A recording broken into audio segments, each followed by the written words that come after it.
Selamat siang Tribuners, kembali lagi bersama saya Nur Fadriani dalam program Live on the Spot Tribun Timur. Program ini menayangkan live on the spot bersama jurnalis Tribun dari berbagai daerah. Hari ini saya sudah tersambung langsung dengan dua jurnalis Tribun di Bulukumba dan Luwu Timur. Dimulai dengan berita penertiban sapi liar dengan denda 1 juta di Kabupaten Bulukumba. Bagaimana penjelasan Kasatpol PP tentang penertiban sapi liar?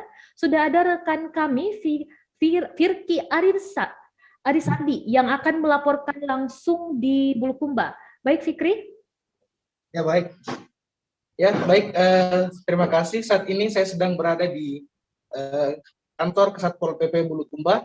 Dan memang benar, Ririn, di beberapa hari terakhir ini Satpol PP Bulukumba sedang gencar melakukan penertiban sapi liar.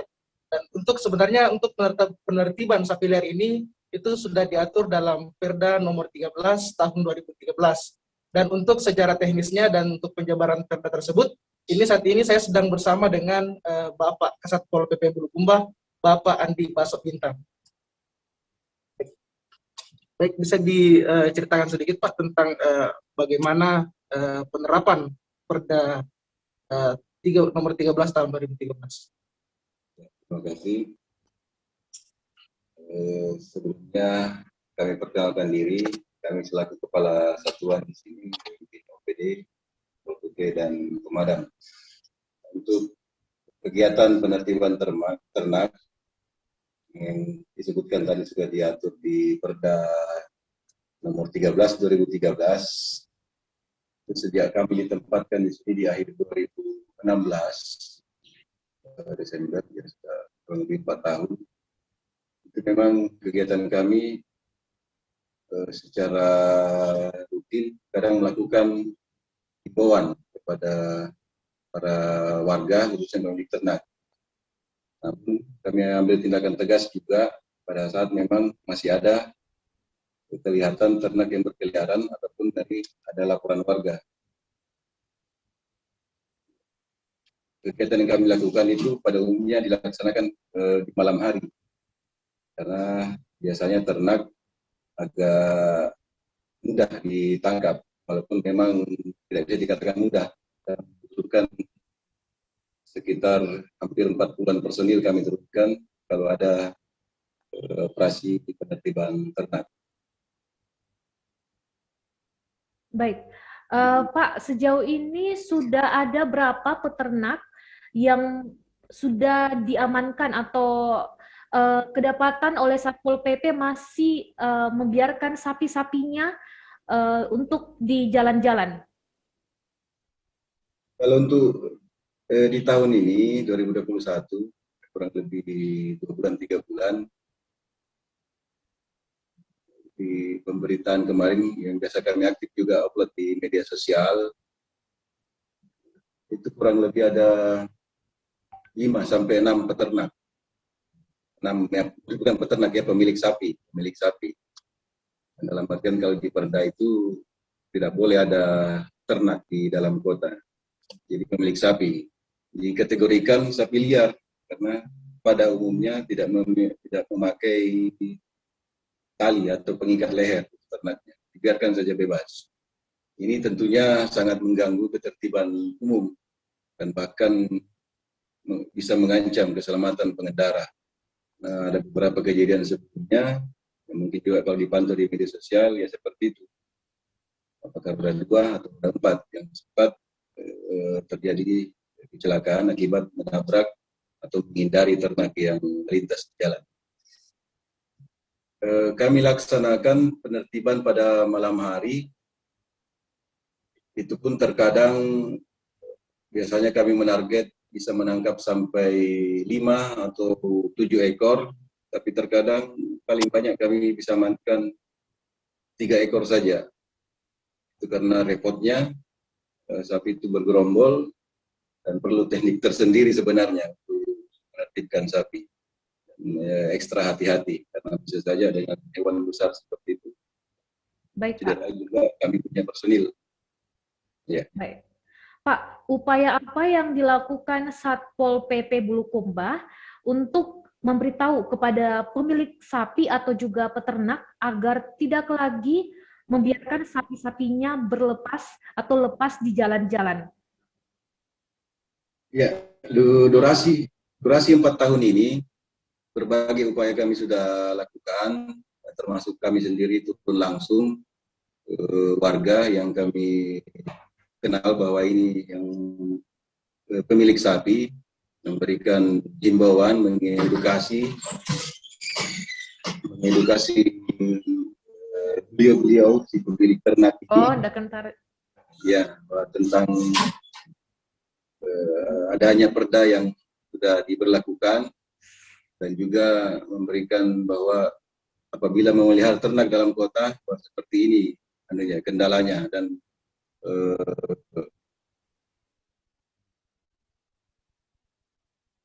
bahayanya bagi masyarakat pengguna jalan. Selain itu, kami juga melakukan koordinasi, pernah juga melakukan koordinasi dengan pimpinan wilayah kecamatan, selain Camat Ujung, kemudian Koramil dan Ramil dan Kapolsek, melalui masing-masing Babinsanya, kemudian Babin Kantipmasnya dan para lurah. Itu pernah kami lakukan.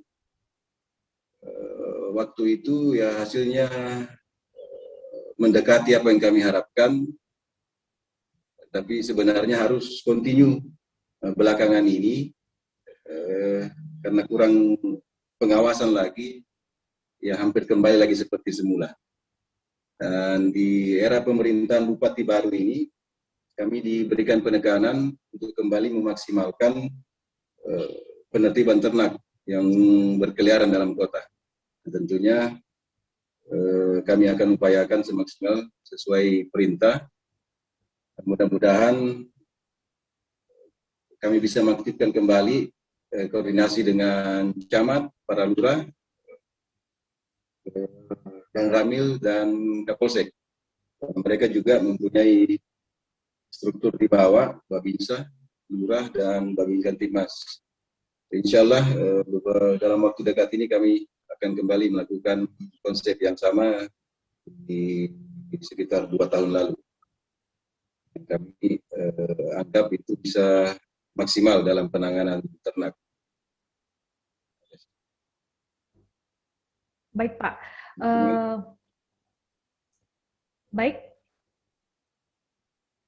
Baik, Pak Andi Baso Bintang, bisa mendengar suara saya, Pak? Bisa. Baik, Pak. 2 tahun lalu dan juga tahun ini, 2 tahun lalu sudah diberlakukan, betul 2 tahun lalu sudah diberlakukan peraturan ini? Halo, Pak? Iya. Iya. Jadi perbandingan 2 tahun lalu, tadi Bapak menyebutkan bahwa konsepnya akan 2 tahun lalu akan diterapkan kembali pada tahun ini. Tapi sejauh ini, Pak, dari yang sudah diterapkan beberapa hari belakangan ini, Pak, dari pemantauan Kasat Pol PP sendiri, bagaimana perbedaan sapi-sapi yang liar di jalan, berkeliaran di jalan untuk 2 tahun lalu dan tahun ini, Pak? Sudah bagaimana perbandingannya? Apakah 2 tahun lalu lebih banyak sapi berkeliaran dibanding tahun ini? Intensitasnya dibanding 2 tahun lalu memang lebih banyak, ya. Sekitar 2 tahun, 3 tahun lebih banyak dibanding kondisi saat ini. Tapi kita harapkan juga ke depannya ternak liar tidak ada lagi dalam kota. Jadi betul-betul kita harus melakukan pendekatan dan memaksimalkan edukasi kepada masyarakat yang memiliki ternak. Dalam artian dipelihara secara serampangan saja, tidak dikandangkan, jangankan dikandangkan, diikat saja tidak, dibiarkan saja berkeliaran. Tapi betul saya ulangi kembali, dibandingkan 2 tahun atau 3 tahun lalu, kondisi sekarang ini sudah tidak seperti beberapa tahun yang disebutkan. Jadi kami akan upayakan betul-betul kota ke depannya bersih atau terbebas dari ternak liar. Ya. Baik. Terima kasih Pak Andi Baso Bintang dan juga Fikri atas waktunya, dan kami berharap juga semoga Satpol PP Bulukumba bisa menjalankan tugas ini dengan sebaik-baiknya dan juga para peternak atau pemilik sapi bisa untuk tidak lagi membiarkan sapi-sapinya berkeliaran di jalan dan mengganggu lalu lintas. Baik, sekali lagi terima kasih untuk Pak Andi Baso Bintang dan juga Firky atas waktunya dan selamat bertugas kembali. Tribuners, selanjutnya kami akan bergabung dengan jurnalis kami di Luwu Timur setelah jeda yang satu ini.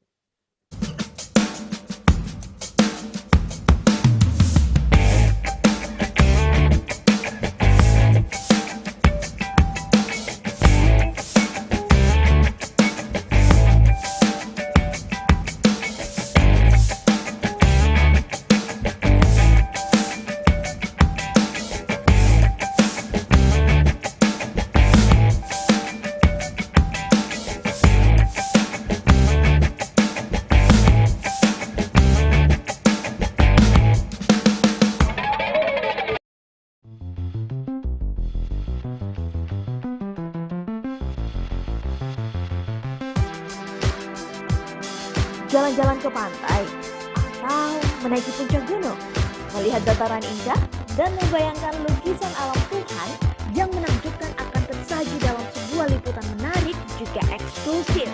Ikuti perjalanan saya menuju destinasi paling epik di Sulawesi Selatan, hanya di Wisata Virtual Tribuners.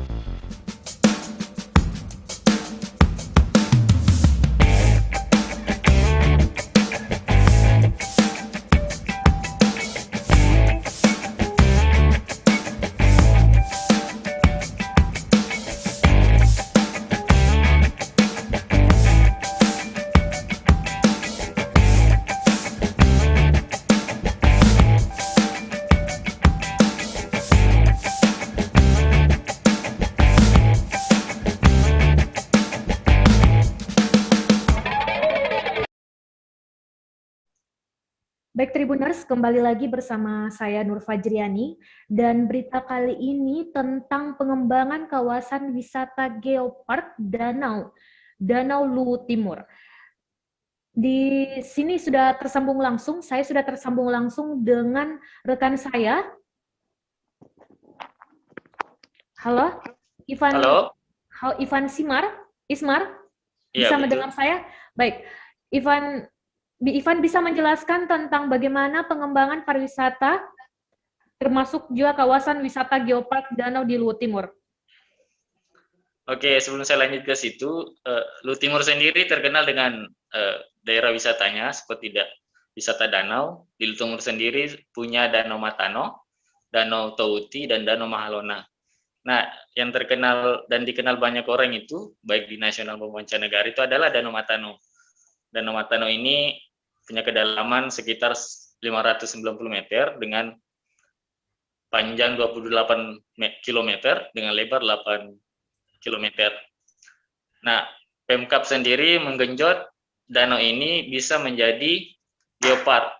Rabu kemarin, Wakil Bupati Luwu Timur sudah rapat dengan sejumlah pemerhati geopark terkait rencana pembentukan Danau Matano ini menjadi geopark. Nah, untuk lebih jelasnya, saya sudah bersama dengan Kasih Pengembangan Pariwisata Dinas Pariwisata Luwu Timur, Pak Hendro, untuk lebih menjelaskan terkait rencana ini. Silakan, Pak. Salam pesona Indonesia. Salam. Selamat siang. Jadi sebenarnya sudah cukup jelas yang disampaikan oleh saudara Ivan Ismar. Geopark di Matano ini sebenarnya belum terbentuk, tapi ini baru kita rencanakan untuk dijadikan geopark. Geopark ini sebenarnya adalah singkatan dari Geological Park atau Taman Geologi, di mana unsur-unsur geologi tentunya menjadi bahan utama.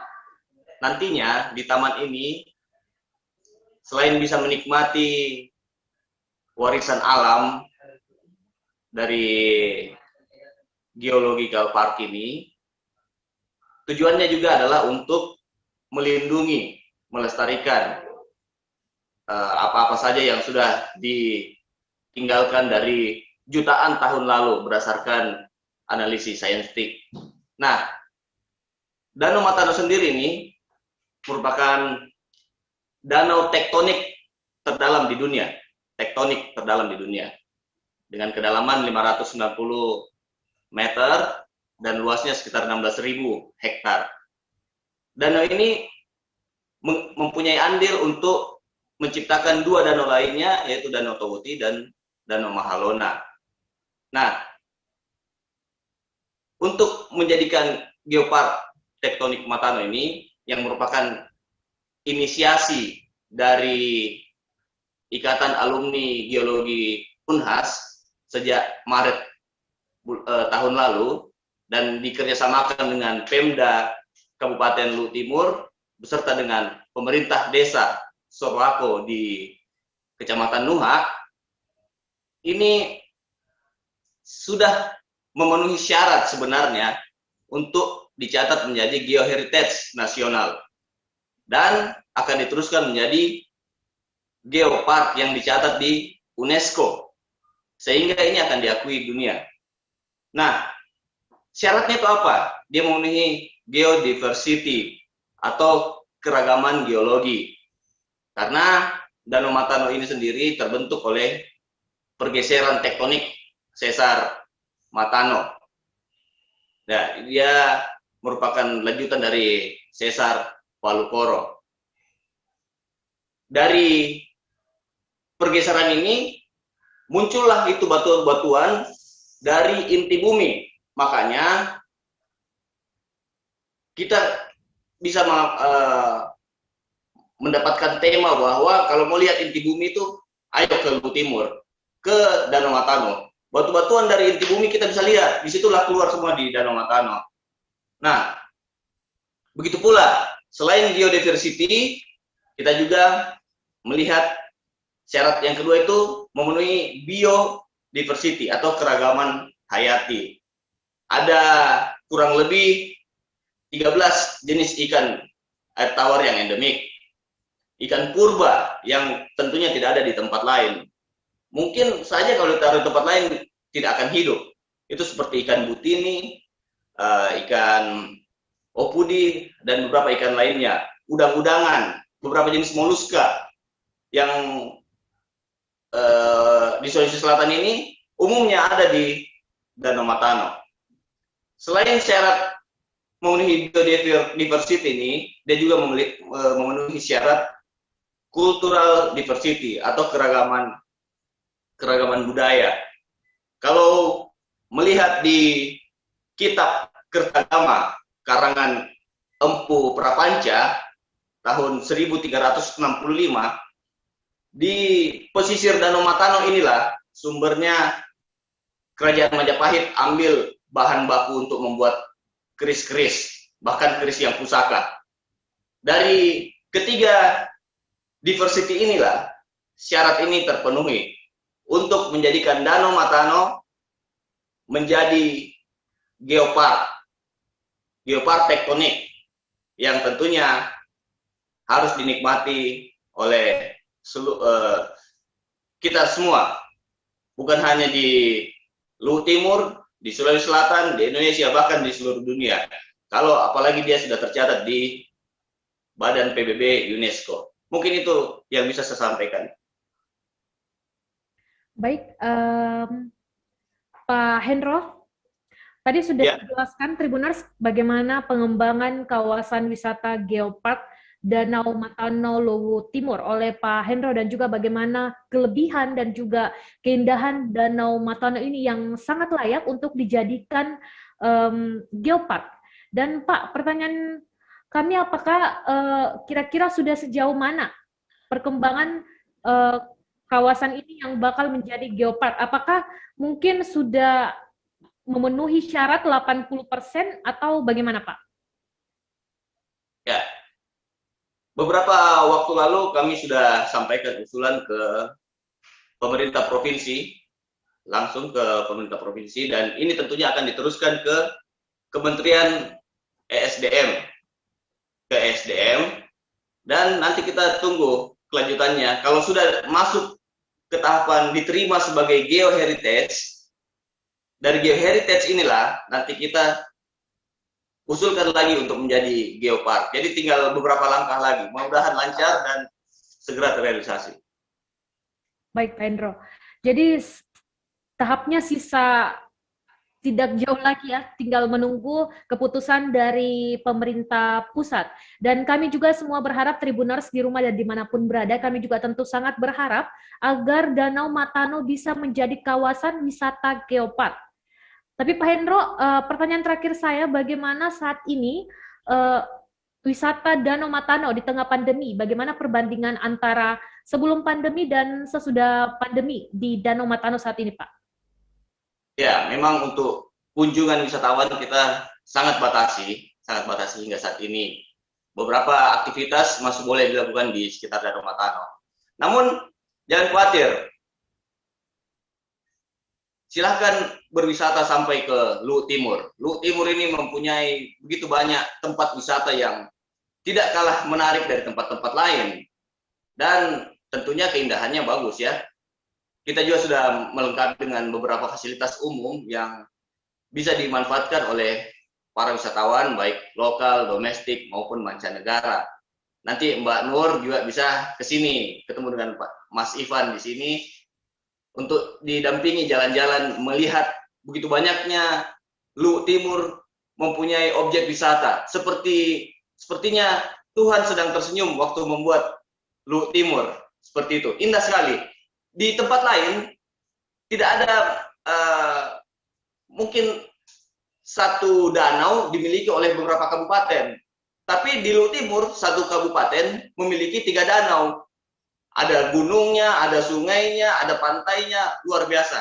Rugi sekali kalau kita tidak menyempatkan diri untuk ke Luhut Timur melihat keindahan alam. Mungkin begitu, Mbak Nur.